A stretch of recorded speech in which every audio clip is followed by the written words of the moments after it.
ನೀವು ಯಾವಾಗಾದರೂ ಅಬ್ಸರ್ವ್ ಮಾಡಿದ್ದೀರಾ, ಕೆಲವು ಫುಡ್ಸ್ ನಮ್ಮ ಬಾಡಿ ಆರ್ಗನ್ಸ್ ಥರನೇ ಕಾಣಿಸುತ್ತೆ. ಇದು ಕೋಇನ್ಸಿಡೆನ್ಸಾ? ಆ್ಯಕ್ಚುಲಿ ಒಂದು ಏನ್ಷಿಯಂಟ್ ಕಾನ್ಸೆಪ್ಟ್ ಇದೆ, ಡಾಕ್ಟ್ರೈನ್ ಆಫ್ ಸಿಗ್ನೇಚರ್ಸ್ ಅಂತ. ಅಂದರೆ ಯಾವ ಫುಡ್ ಯಾವ ಆರ್ಗನ್ ಥರ ಕಾಣಿಸುತ್ತೋ ಅದು ಆ ಆರ್ಗನ್ಗೆ ಬೆನಿಫಿಟ್ ಕೊಡುತ್ತೆ ಅಂತ. ಕ್ರೇಜಿ ಅನಿಸ್ತಿದೆ ಅಲ್ವಾ? ಬಟ್ ವಾಚ್, ಈಗ ವಾಲ್ನಟ್ ನೋಡಿ.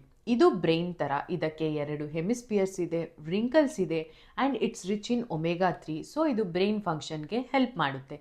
ನೆಕ್ಸ್ಟ್ ಟೊಮೆಟೊ ನೋಡಿ. ಇದು ಹಾರ್ಟ್ ಥರ ಇದೆ, ಒಳಗೆ ರೆಡ್ ಕಲರ್ ಮತ್ತು 4 ಚೇಂಬರ್ಸ್ ಕೂಡ ಇದೆ. ಇದರಲ್ಲಿ ಲೈಕೋಪೇನ್ ನ್ಯೂಟ್ರಿಯೆಂಟ್ ಇರೋದ್ರಿಂದ ಇದು ಹಾರ್ಟ್ ಹೆಲ್ತ್ಗೆ ಸಪೋರ್ಟ್ ಮಾಡುತ್ತೆ. Next is celery. ಇದು ನೋಡಿ, ಇದು ಬೋನ್ ಥರ ಸ್ಟ್ರಕ್ಚರ್ ಇರುತ್ತೆ ಆ್ಯಂಡ್ ಇಂಟ್ರೆಸ್ಟಿಂಗ್ ಥಿಂಗ್ ಏನಂದರೆ ಹ್ಯೂಮನ್ ಬೋನ್ಸಲ್ಲೂ ಕೂಡ ಅಪ್ರಾಕ್ಸಿಮೇಟ್ಲಿ 23% ಸೋಡಿಯಂ ಇರುತ್ತೆ ಅಂತ ಹೇಳ್ತಾರೆ.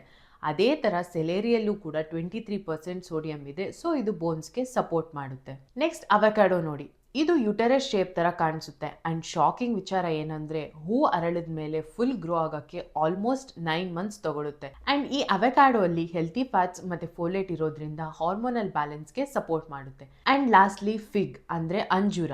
ಇದು ಪೇರ್ಸಲ್ಲಿ ಹ್ಯಾಂಗ್ ಆಗುತ್ತೆ, ಇದ್ರ ತುಂಬ ಸೀಡ್ಸ್ ಇರುತ್ತೆ. ಇದು ಮೇಲ್ ಫರ್ಟಿಲಿಟಿಗೆ ಮತ್ತು ಜಿಂಕ್ ಲೆವೆಲ್ಸ್ನ ಇನ್ಕ್ರೀಸ್ ಮಾಡೋಕ್ಕೆ ಸಪೋರ್ಟ್ ಮಾಡುತ್ತೆ.